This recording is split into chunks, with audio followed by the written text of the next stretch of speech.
by other industries and kind of applied across all other industries as well.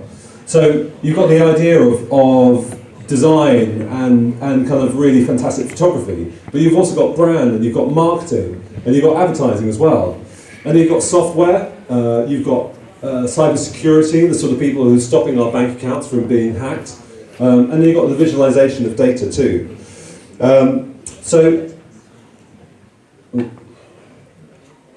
And then there's product design. Let me ask you another question. Who would rather have Samsung versus iPhone? Samsung? iPhone? Ooh, pretty much half and half. So, I mean, all these things are done, look really lovely, but they're developed by designers. People have got to make them look like that, look that good. So there's a whole world of product design in there as well. And that's not just about phones and iPads, it's about cars, it's about rockets, it's about planes, it's about drinks, and it's even about the design of a box of tea. But we'll find out a bit more about drinks later on. And then it's also kind of the world of architecture, and of course we've got music, and you've got clothes, you've got fashion, you've got shoes. It's kind of all of this area. This is kind of the area. This is what creative, digital, and software actually means. So this is one way. This is the name of a company who works in this area. It's called WeMakeAwesome.it. But I think that kind of sums it up pretty well. So in this world, there are hundreds, if not thousands, of different jobs which are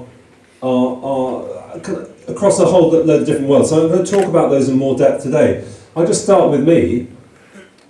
So, yeah, I used to work in insurance, and I hated it. And I was in just a very boring office, wearing a suit every day, and I just thought there had to be a better world. And somehow I got, almost by accident, got into drama, and I started working as an actor for a bit, and then that got me into directing, and I found I preferred directing. And then I started writing, and I wrote the things that I wanted to direct.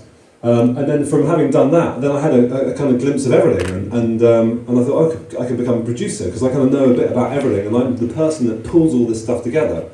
So having started producing in small theatre venues, kind of smaller than this some of the time, I thought, well, actually the skills that you've got can be applied across lots of other areas as well. So if I can do it for theatre, I can do it, and started making pop videos as well, and then from pop videos made small films, and then from there started making websites and apps and games. So all these skills can be applied across lots of different areas.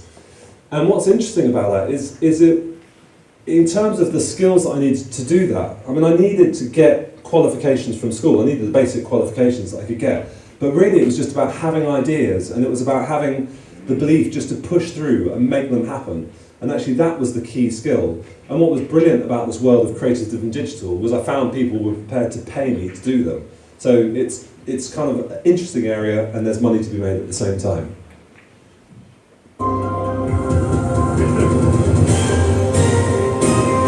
Okay, so that's me. What about everybody else? Let's have a look at some of the other worlds. I'm going to start asking, I'm going to show you a clip. I'm going to ask some questions, and there are prizes afterwards.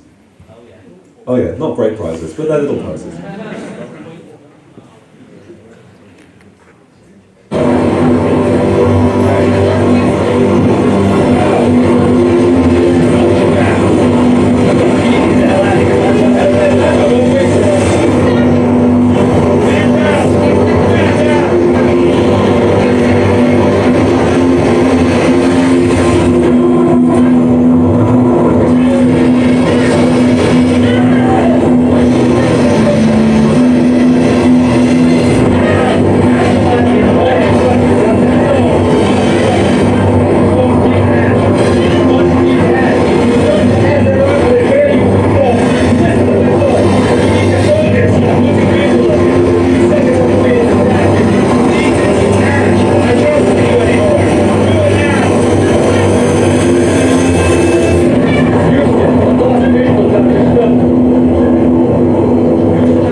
Okay, questions. So, who knows what movie that was? Shout out, just shout out, Gravity? Yeah, Gravity, we know Gravity. Okay, who knows who the stars were? And who? Sandra Bullock and? Yeah, not what's his name as we got earlier on today. Okay, who knows who directed it? Sorry? Anyone know who directed it? No, it wasn't me. Anyone else? Okay, a guy called Alfonso Cuarón. Okay, pretty spectacular visuals. Where do you think that the majority of the special effects happen? MPC in London. No, not MPC. Was it not MPC? No. So you were very good and very close, but you don't get the prize because you got the name of the company wrong. Wasn't it somewhere in Bournemouth Uni that done something? It was Bournemouth University, yeah. It was done by a company called Framestore rather than MPC. So yeah, you get special prize at Love Hearts. Yes. So 60% of the special effects were made here in Bournemouth. So that's the opportunity of the stuff we're talking about. I thought it was MPC. And here we've got, well, you can find out and get me wrong later. So these are the sort of jobs that we're looking at. So if you're creative, then there's the stuff like the acting, and there's the directing, and there's the sort of jobs that we all know about. But if you, some of you will be here in kind of groups of friends. Is there somebody in your group who usually does the organising or the bossing around or telling everybody else what to do? Yeah. You? Anybody else not to be named and shamed? You. Okay, quite a few. So if you don't know who you are, your friends do. So this stuff over here, the producer, the production manager, that job is all about getting people in the right place at the right time. And so it's just the same skill. It's the stuff you do with your friends already. But like I said, people will pay you to do it. If you're creative, if you like, there's the kind of whole design element of it as well. And there's the art department, and the art department is making the sets, making the props. It's there's the makeup, there's the hair, there's all that side of stuff as well. And then if you're more practical, there's building sets, there's the carpentry, there's the electricians, there's the whole lighting. And if you're really into film, there are things like editing and director of photography. So there are jobs which are relevant, not to what you necessarily know, although that will become important, but they're more about who you are. And that's really important. They kind of fit you. And then, of course, this is where it all starts as being a runner. So let's move on to brand and marketing. This is Visa. Let's have a look at a clip from Visa.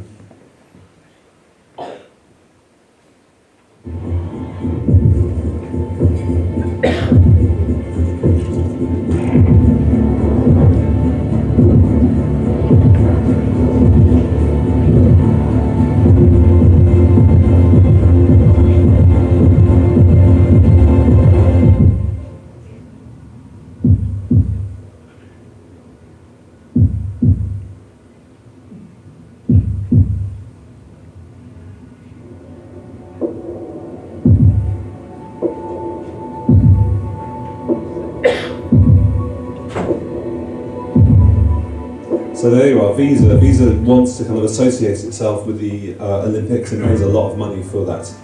Coming on to the questions. Okay, so Visa's got loads of agencies working for it. One of them is called Bright Blue Day. Visa, global company. Where is Bright Blue Day based? Bournemouth Uni. Bournemouth. You're the grown-ups. You're not meant to be asking for. Sorry, you're all grown-ups. You're the old people. As a guess. So you're right. Okay, you do win some love hearts. Do I? There you go. Okay, so but I told you, being interesting is one thing, but gaining, being well paid is another thing. So who can tell me what car the guys who run this agency drive? Fiat Panda's close, but not anymore. Sorry? No? Shout them out. No? Come on, a bit more aspirational maybe. Mercedes. Mercedes getting closer, but not there. Not Audi. Sorry? What? Did you say very close? Also close, you're in the right countries. Who said Ferrari? There you go, okay, you get Ferrari. Oh, good catch. And the other guy drives an Aston Martin. So the two parts. So within that, some people think that the creative and the digital sector can be, it's got the word creative in it, so it can be a bit flaky. But actually, there's really good structured careers inside it, and the earnings are really strong as well. So that's a bit about the marketing. Marketing is important because it's all about getting the message out there. I'm going to go on to introduce Jim in a second, who is all about marketing. He comes up with a fantastic product, which you'll all get a chance to try later. But The product is one thing, getting people to like your product and buy your product is another thing. So, Jim Creggan from Jimmy's Iced Coffee.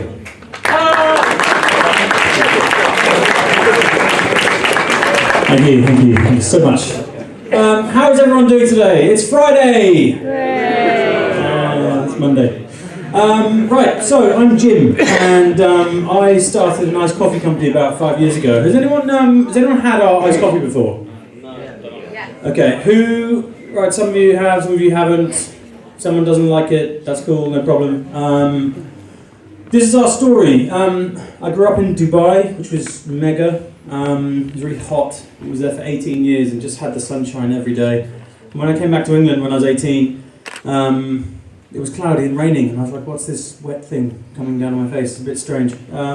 So I went to uni and I did like an arts foundation degree for a year, just learning how to do arty stuff, which is pretty cool. And then after that, I thought I was going to become like a graphic designer because I wanted to own my idea when I was a teenager was I'm going to own a graphic design agency in London and I'm going to drive a Porsche. That was my idea. I don't like Porsches and I'm really rubbish at graphic design and I don't like living in London, so it's probably the worst idea ever. But I had an idea. So I went to go and do graphics and I quit because I just was terrible at it. So then I came back to Bournemouth and I thought I still really want to try and get a degree. So I went and did an arts and event production degree. So basically being more on the phone and being a bit more kind of hands-on and going and doing site visits and actually meeting people rather than just sitting in front of a screen all day. So I did that degree, which was great, and I got a job with Red Bull as a student brand manager, which is really cool because you end up becoming the eyes and ears for a brand on campus and you're organising house parties and having a heap of fun, which is cool. When I graduated in 2004, I went on the road with Red Bull and another production company working on music festivals throughout the whole summer. So from May till about September, every single weekend I was at an amazing music festival, building stages and bars and driving around really, really rad trucks, DJing, and eventually, after a few summers of doing that, I ended up actually being on stage instead of building stages, dressing up in the most ridiculous outfits, from mermaid costumes to just lots of really random costumes, but introducing big bands and big acts and being paid. I got paid like 750 quid a day, which was amazing, but that would only be for about 4 festivals, and each festival is only about 3 days long, so it's not a massive amount of money over the course of a few months. But then when the festival season was over, I'd come back to Bournemouth and I thought, well, there's no events I can work on, so I'm just going to go and get a little bit of money from somewhere. So I started working on a building site. So my summers were amazing, but in my winters I was just ending up working on a building site. And building sites are just not the funnest places to work in the history of the world. I ended up just moving bricks from, let's say, that side of the room to that side of the room, from 8 in the morning until 5 o'clock in the afternoon. If I wasn't moving bricks around, then I'd just be painting bits of wood like this. And then I'd take a break, and then I'd come back and do this. And then your mind wanders and you're like, I'm a human being, what am I doing this for the rest of my life? This is just terrible. So I did that for 4 years on and off. Did festival stuff, super fun, wintertime labourer, worse and worse and worse and worse. And it just got so bad that one day I was working for this old dude. He's a really, really lovely dude. But I was already just getting a bit like pissed off with my life, and I just thought, okay, this is not going too good. I turned around at one point in the day when I'm working for this guy, and he's bent over to pick something up, and I saw his bum crack hanging out the top of his jeans, and I thought, my whole life went poof. Let's summarise your existence, Mr. Cregan. You're 27, hooray. You've got a degree, well done. You're staring at an old guy's bum, brilliant. You're a part-time mermaid, fantastic. You've got a really, really pretty girlfriend, how, I have no idea. But I got this really lovely girlfriend, and I'm sure her parents must be so proud of her and her boyfriend. Well, what does your daughter's boyfriend do? Oh, he's a part-time mermaid and labourer. Next question. So I just thought, what the hell am I doing with my life? So I just quit that. I just got so fed up with it, and I decided to go to Oz. So I went to Australia just to go and hang out, and I went with my lady, and we bought a 4x4 truck, and we ripped the back seats out, and we put a bed in the back. I carried on working for the bum crack guy before we got there to get as much money as I possibly could, and worked in a pub. And while we're driving around Oz, we're surfing, we're hanging out, we're seeing amazing, amazing new sights. Pulled into this petrol station, and in this petrol station I needed a drink and obviously to fill up. And they were selling this product called Farmers Union Iced Coffee, which is a ready-to-drink carton of iced coffee that you could pull out of the fridge, open up and drink. And as soon as I saw the brand, I thought, that looks really, really cool. I just love the design. And then I took it outside and thought, you know, I've never had iced coffee, but I just have to try this product. Tried it and instantly fell in love with it. I ended up having 1 or 2 or 3 of these things a day. They were great for hangovers, they were the best for like long drives, and after a big fat surf you can come out and guzzle one of these things, and it was just super, super amazing. And I tried to franchise or license this brand and this company over to the UK, and I begged these guys, I was like, dude, please can I bring your Farmers Union brand to the UK? That means I never have to be a mermaid again, I never have to dig holes for bumcrack dude again. So I emailed them 4 times from jimbocregan@hotmail.com, worst email address at the time. And they just said, dude, you're mental. There's no way in hell we're going to go into business with you. So I said, okay, fine, no problem. Come back to England, phone rings. Hey, Jim, I've got a beach hut for you to build. I've got some bricks for you to move. I've got a mermaid costume that you need to get into to get on stage. And I was just like, I just can't do this anymore. So I was so passionate about trying to get hold of a good iced coffee that I went to Sainsbury's and I was like, please let there be something there that's just amazing that I can drink. And I got to the milk fixture, which is where all the iced coffee stuff is. And I was like, oh, this is all crap. I just didn't like the branding, I didn't like the ingredients, I didn't like the packaging. So I thought, and I hate the phrase gap in the market, but there's a gap in the market for an awesome ready-to-drink iced coffee. So I grabbed my sister, who's the bottom left, on there, and I said, look, let's go into business together. We need to make the most awesome ready-to-drink iced coffee in the UK. And she said, yeah, okay, that sounds cool. Anything to get out of my cafe that I'm running. So one thing led to another, and after 5 months we basically made the product, top right, and we thought, where should we launch? Where's a cool place to go and get in? So we launched in Selfridges on Oxford Street in their food hall, which was mega. And since then we've grown from we were minus £457,000 in debt, which was really quite scary, to now we're on a £2 million turnover, and we've just employed our 8th member of staff, which is rad. So there's 10 of us in the office now, which is really, really fun. This is our office, the bottom one in the middle. You guys are more than welcome to come, but just let us know in about 3 years in advance, because we're really hectic. But office is really fun. We've got a skate ramp in there, and we've got a pizza oven and loads of rad vehicles tucked underneath that we all go and drive around and have heaps of fun in. So office work doesn't have to be boring. You can make it fun if you want to. And then I'm really, really stoked about living in Bournemouth. And Bournemouth is just, as Anthony mentioned earlier, you know, if creative hubs are here, if the guys that are creating Gravity and doing all the special effects, they're based down here, there's got to be something in the air here, and I truly believe it's because we're on the coast, and the sea is magic. And I think being here just allows you to kind of be a little bit more creative, as opposed to being kind of claustrophobic in London town. Am I going to do these slides, or should I just do like a nod like that and something changes? Look at that, seamless technology. When we launched Jimmy's, Instagram didn't even exist. I sound like such an old man when I say that. But Facebook did. So I've kind of got this little analogy. When we did our final year degree project, we put on a 3,000 kids skate festival in Slade's Farm.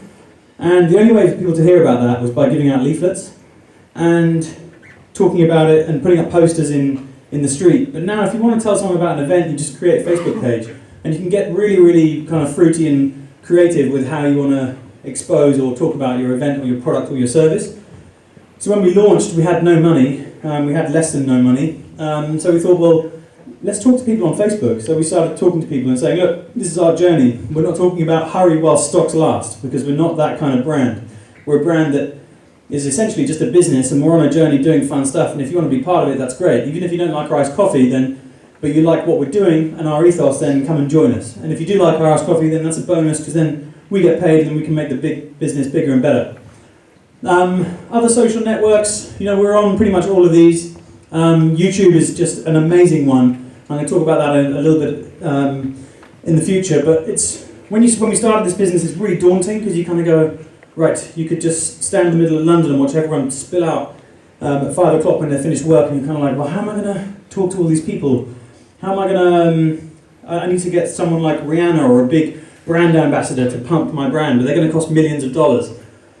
But we've got this guy who's John Montford Davis, and he's 85, well he's 87, he's just passed away, but this guy used to drink like tons of our iced coffee all the time, and he bought 50 of these things. He'd buy 50 of these things at a go when they're on promotion. He rang us and he just said, I'm 85 years old, I drink your bloody stuff every day. when are you going to be on promotion so I can stockpile more? So I thought, God, you're the coolest guy I've ever met in my entire life. So we drove to Oxford and we took a little film crew and we made a nice little video about him. And if we didn't have YouTube, we'd never be able to expose these absolute turbo legends to the rest of the world.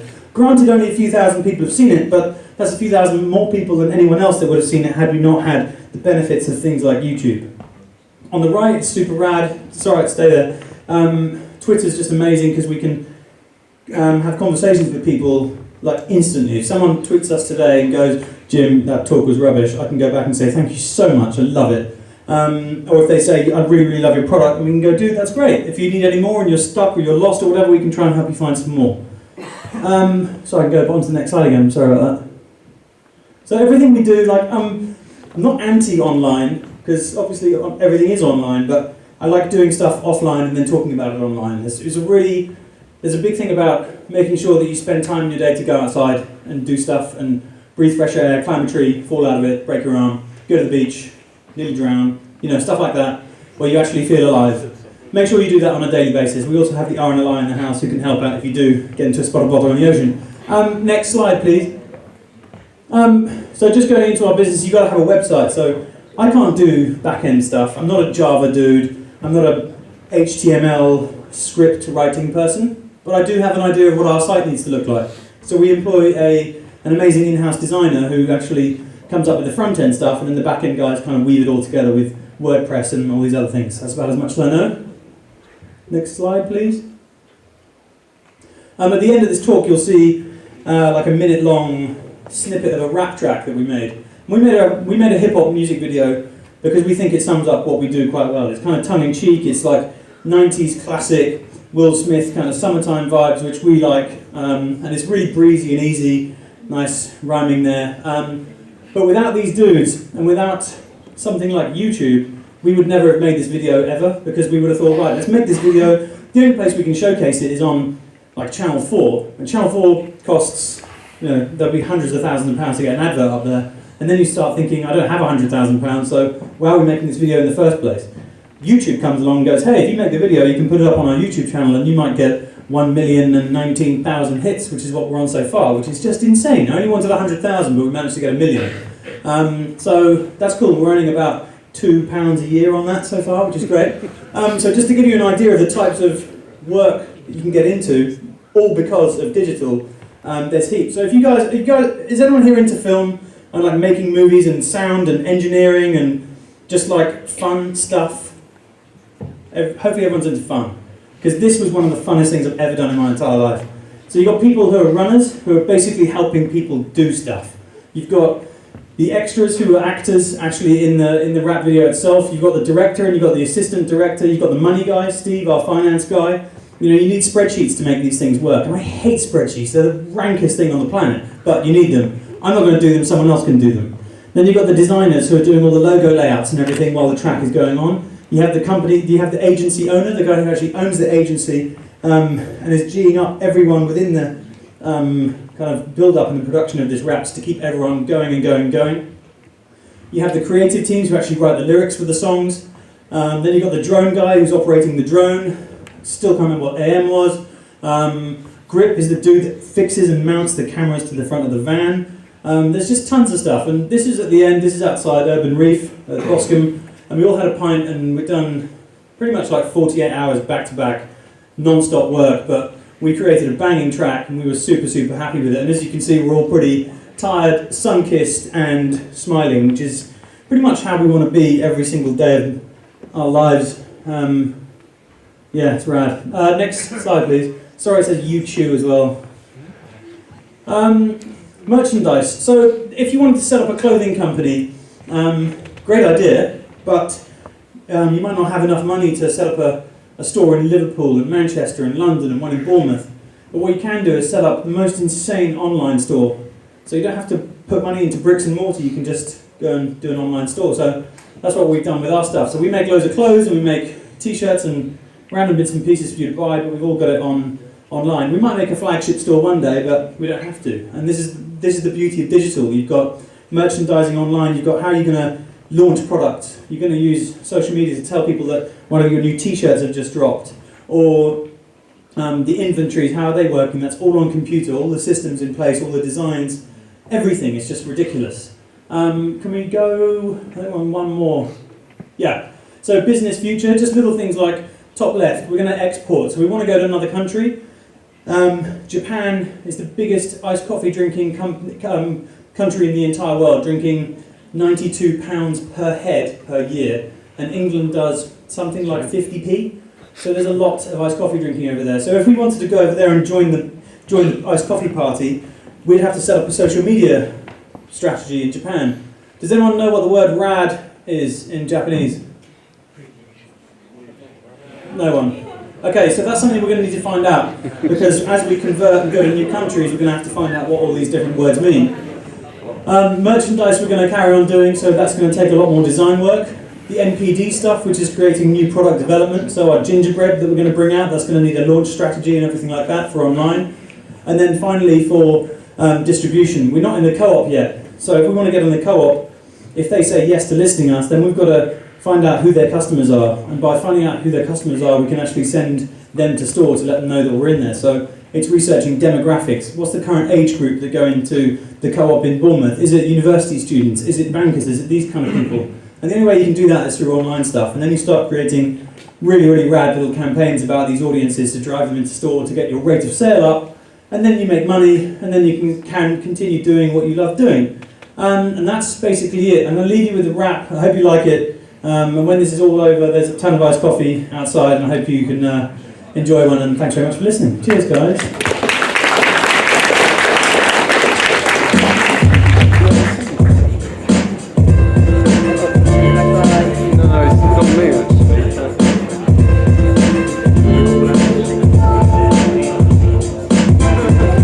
I'm a nice guy, encourage a coffee that's iced. Package prepared and sell at a competitive price. Just a dude from Dorset, time for liquid lordship. Now I hawk the sauce and Monsieur Paul adore it. I'm the PIMP of the FMCG, sending coffee from Christchurch to Dundee. I'm the host of the ghost on the southwest coast, from the shores of Taz to the stores of London. I'm mixing silky smooth with my sister Sue, ship it out to Tesco and Whole Foods too. Big up my Twitter message on my YouTube feed. Now I'm the Duke of entrepreneurial pursuit, and I could never be anything but a woman that's leveraging out, leveraging everything just to bring you the fresh drinks, the best of everything. Come take a sip, it's not hard, Mark.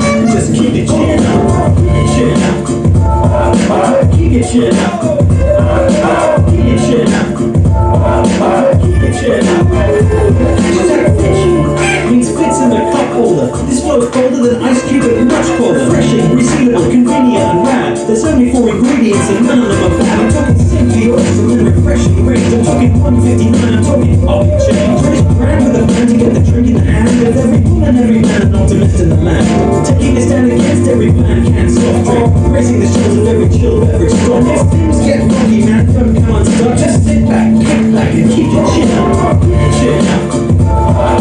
Keep your chin up. Keep your chin up. Keep your chin up. Oh, thanks very much, Jim. That's brilliant. Let's hear it for Jim one last time.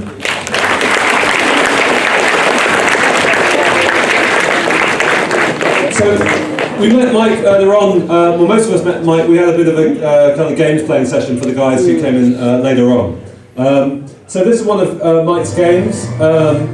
Lego Star Wars. Lego, huge global brand based in Denmark, but the agency that they choose to work with to create their mobile games is based here in Bournemouth. And Mike has been responsible for setting all of that up. And we're going to hear a bit more about that from Mike in a moment.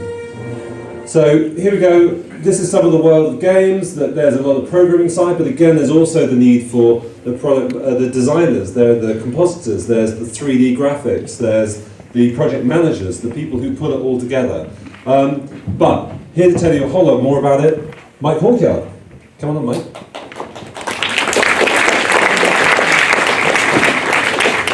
Hi, everybody. Hello. Hi.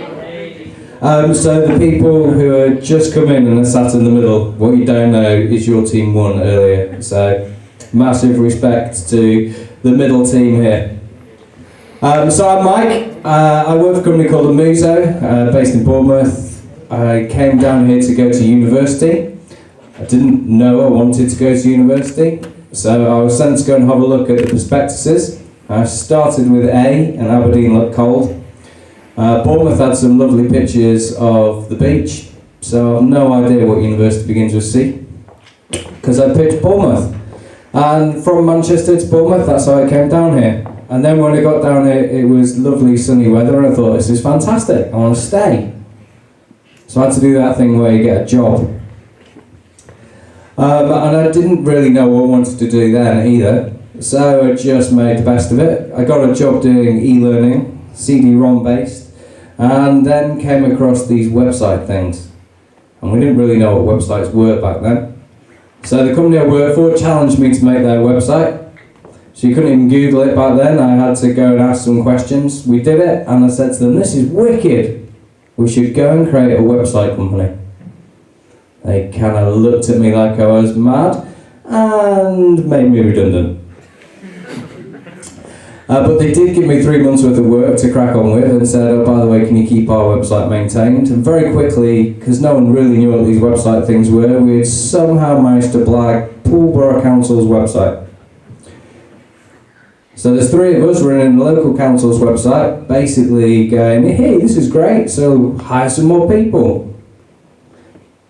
And then very quickly we became kind of a reasonable sized web agency. We were about 6 or 7 of us.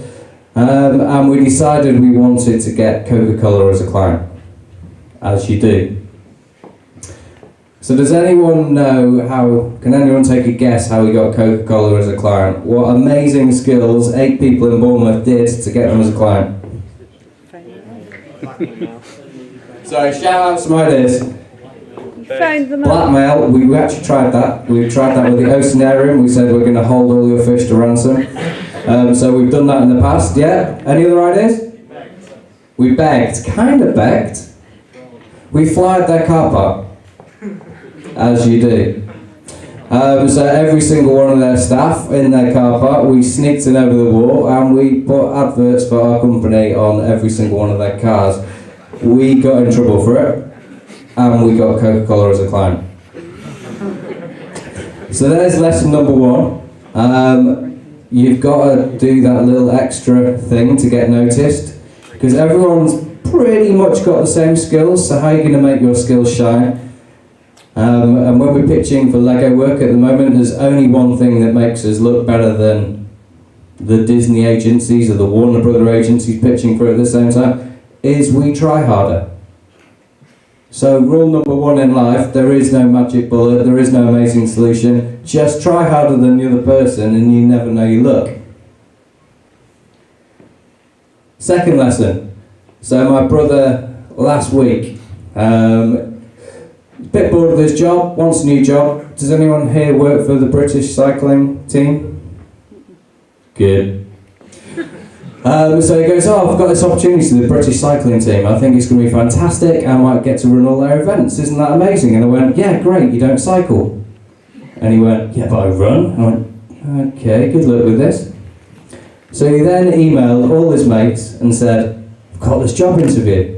It's about cycling. Can you help me? Have you got any ideas what I can do to stand out in my presentation? So somehow he blagged my company to make his presentation. One of his other friends found a Lycra cycling suit body shirt thing and convinced him to go wearing that. And one of his other friends had this other random idea. And lo and behold, yesterday he got a job. So lesson number 2 is be cheeky and use the people you know and see if it leads anywhere. So how did we get our first job with Lego? So we're thinking, oh, Lego would be pretty cool to work with. But we weren't specifically targeting them, we were targeting groups of companies, so huge, great audiences. Going out, giving talks like this, and I was given a talk about how I can make chairs exciting to a licensing association. So I got 2 chairs, pulled them out from behind the stage, both wheelie chairs, and got 2 people to zoom round the little hall on the wheelie chairs. There were silly stringing squirters on the corners of the stage, so that by the time they got back, they looked, well, they were messed up basically. And I got really lucky. One of them was the head of marketing for Lego. So put yourself in the right place to be lucky. Then when you get there, use who you know. and keep going and keep doing it, because no one's going to do it for you. And then computer games are just such an amazing place to work. We work with, you name it, we've done stuff for James Bond, Star Wars, pretty much every comic character you can ever imagine. We've got PR people, we've got marketing people, we've got producers. The person who runs our studio, calls Adrian Smith, him and his brother sponsored Man City when they made Tomb Raider. There's just so much opportunity there. So get in there, give it a try, and good luck. So one final bit of advice. Can I steal 2 people? Thank you very much. What's your name? Ollie. Ollie? Jamie. Ollie and Jamie. Who's going to employ Ollie? Who's going to employ this man here? Oh. Right. Okay, so the first time you all apply for a job, guess what you're going to hear back? Exactly the same thing. You're going to hear silence. And what do you do when you hear silence? Try again, and again, and again, and again, until you get... You asked me if you can have a job interview, please. Can I have a job interview, please? No. Can I have a job interview? No. So what do you do at that stage? Ask why. Thank you very much, person up there. So the correct question to ask at this time is, if you can give a shot. Why can't I have a job interview? Okay, it is what could I do to improve my chances of getting a job interview with you? Can you advise me?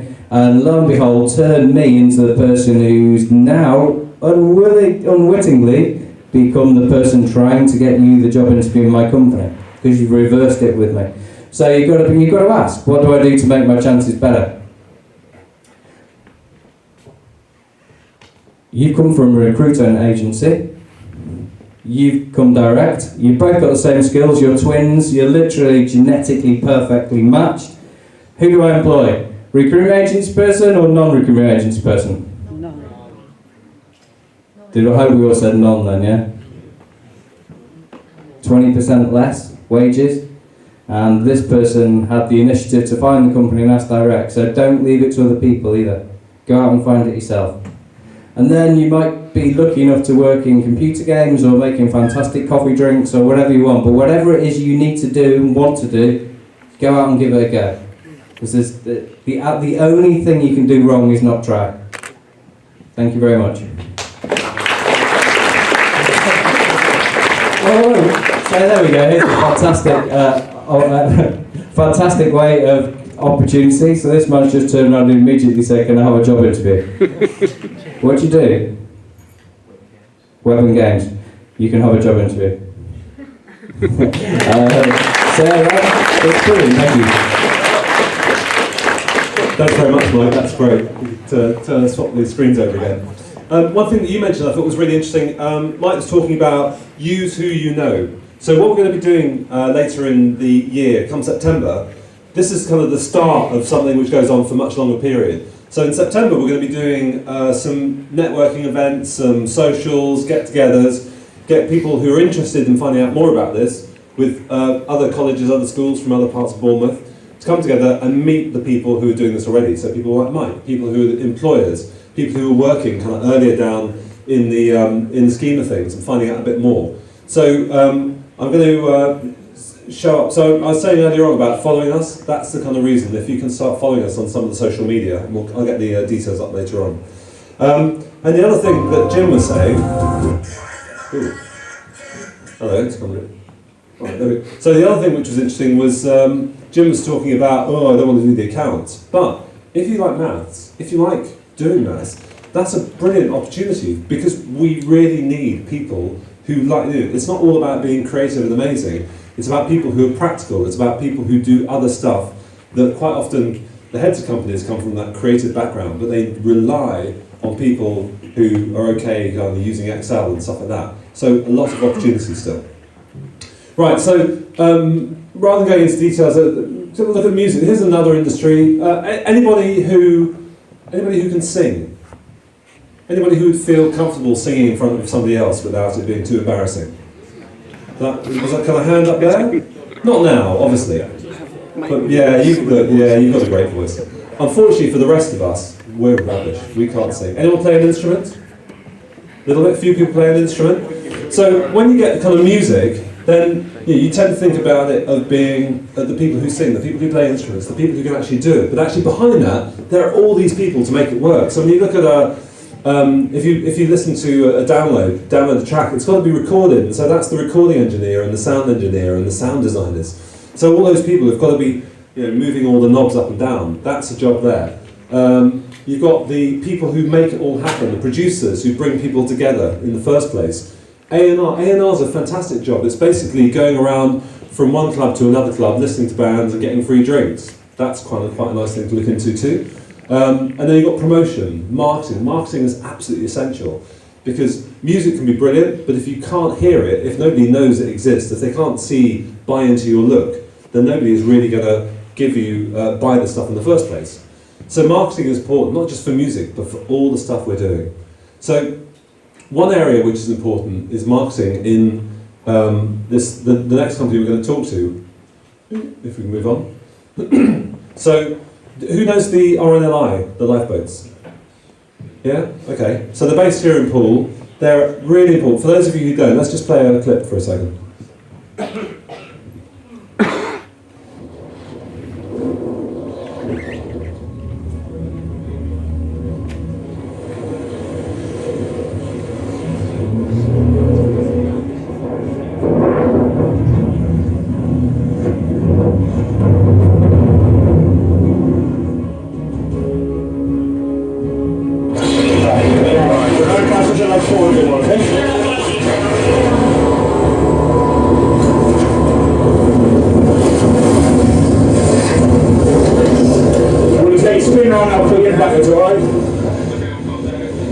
So you get the idea, the lifeboats save lives. They're the people who pull people out of the water, they go and help submerge cars in floods. They're inland, they're on rivers, they're in the sea, they're on beaches. They're indispensable, but they're a charity. So in order for them to work, they have to get people to give them and donate money. So marketing for a company like that is absolutely essential, otherwise they can't exist.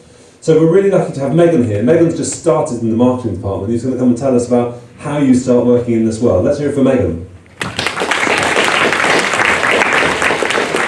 Hi guys, so I'm Megan Ostwick and I work at the RNLI.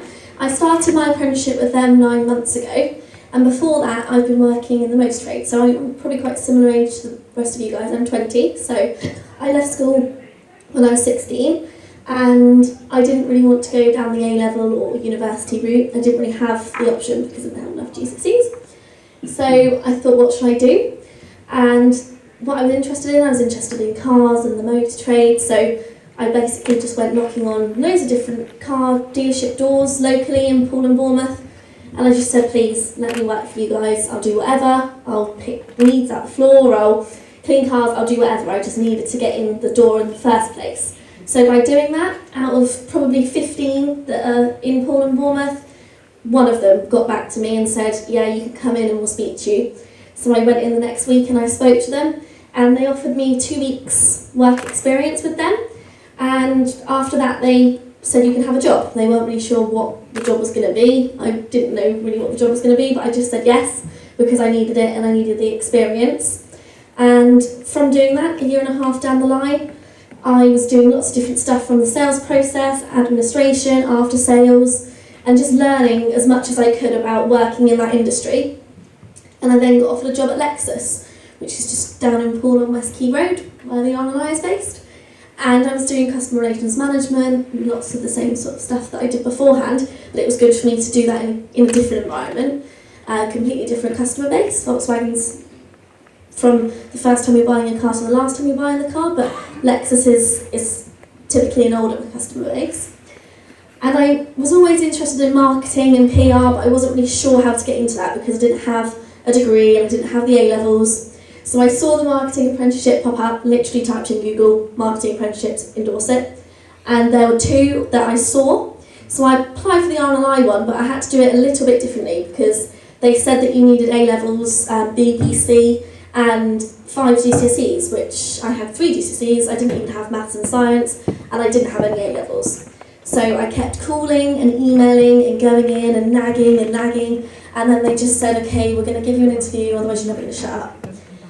So I had my interview with them the week after that, and then the day after my interview, I had a call to say that I had the job, and surprisingly I was absolutely baffled because I was in a room full of people who had A-stars in this, that and everything, and I had absolutely no qualifications, but I think because I had that persistence and the determination and I really wanted the job and they saw that, that's what worked above all. So I started in the organisation in September last year, and here's just some of the cool stuff that the RNLI do. So we've got a couple of our ambassadors up there. We work internationally in Senegal and other places, and we've got 200 beaches in the UK and Ireland that are lifeguarded by the RNLI. And we have our crew who are volunteers who go out 24 hours a day, 7 days a week to rescue lives at sea. So they're really, really cool guys. And because I'm part of such a great organisation, I get to see so many different aspects of the marketing team. I don't just work in product marketing as such. I get to see innovation, I get to see insight and data, creative services, public relations, and I'm now working for the Respect the Water campaign, which is the RNLI's biggest campaign. And last year we reached 2 million people in the cinema and on the radio. And this year we're hoping to reach millions more. So last week I was filming with just creating our advert for Respect the Water, and I had one actor from Star Wars, he was a stormtrooper. I had Alice's double from Alice in the Looking Glass, and some other really cool actors and actresses who've worked on the BBC and ITV. And being interested in drama in school, I had no idea I'd end up being in the RNLI Respect the Water advert. So I've seen so much from working in the organisation for such a short space of time, and I think I'm here to tell you that there are other routes, that you don't have to go down the university route. So I will get my qualifications as well. I get my Chartered Institute for Marketing qualification, which I can then develop and get a full marketing degree from. But I just decided it wasn't for me. I didn't want to go down that route, and from taking this route, I've seen so much more by being in the workplace and getting that real experience, which I will then take forward, hopefully sew myself to the chair at the end of the apprenticeship so I don't have to go anywhere. But if I do need to leave the organisation, I will have a wealth of experience as well as the qualifications to back me up as well. So we've got a couple of other apprenticeships at the RNLI in the All Weather Lifeboat Centre. And so we're based in Poole near the quay. I don't know if any of you have seen the site, but it's a huge site. So we've got engineering apprenticeships, and we've got ICT, marketing apprenticeships. So a couple of us are here today. So if you do want to talk to us later on in the marquee, then we'll be there to help. But do have a little look down the apprenticeship route if it's something that you're interested in. And at 20 years old, I've got quite a lot of experience which I wouldn't have necessarily had if I'd have taken the A-level university route, which wasn't for me at the time. So that's me, and if you need anything, then do come and talk to me after, like I said, or any of the other guys that I'm with today. And thank you very much. So hopefully that's given you a kind of an idea that in this world of digital and creative, we do need people who can code, we do need people who understand digital, we do need people who can create, who can design, who can do stuff. But hopefully you've got a glimpse into some of the other jobs as well. Loads of jobs in terms of organising, managing, ideas, sort of more practical skills as well, and accounting, as we've seen. So hopefully that's given you sort of an idea that there are these jobs going forward. Next door in the marquee, we've got loads of other companies from web agencies, from designers, from games, from banking, who are there to help give you some ideas. There's some virtual reality stuff if you want to try it out. We've got the drone over there if you want to have a look into that. And as I said earlier on, if you want to find out more, we've got all of this stuff which is going to be happening later in the year that gives you a chance to have that opportunity to meet people like Mike and say, give me an interview, and say, why aren't you going to give me an interview, and make them do it. So follow us on one of those formats, or just come onto the website if you want to get some more. Get your phones out now and do it if you haven't already. And we're going to give a few prizes out for people who have signed up today as well, so we'll be in touch if you get that too.